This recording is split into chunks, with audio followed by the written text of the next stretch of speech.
Dunyoda birinchi o'rinda turadigan jigarni восстановление qiladigan sabzavot bor. Hammanglar menga jigarga nima lechение qilamiz, jigarim yaxshi emas yoki bo'lmasa meni qabulimga kelgan bemorlarni hammasini почти jigarini tekshiraman. Jigarda yog' bosishi, jigarni qotishi, o'tfegidagi muammolar bularni tabiiy yo'l bilan nima yechim berishimiz mumkin.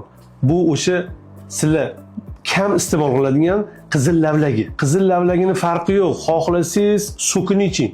Xohlasangiz qaynatib yeng, xohlasangiz ovqatingizga qo'shib yeng. Uni organizmingizga kirsa bo'ldi. Muammoni hal qilmasdan qo'ymaydi.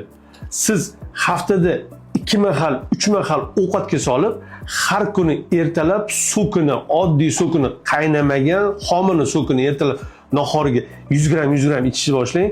O'zgarish ko'rasiz, jigaringizdagi o'zgarishi chaqaloqning jigaridek bo'lib qoladi. Videoni tanish bilishlaringizga hammaga yuborib qo'yishingiz mumkin, lekin qizil lavlagini albatta ratsioningizga qo'shing.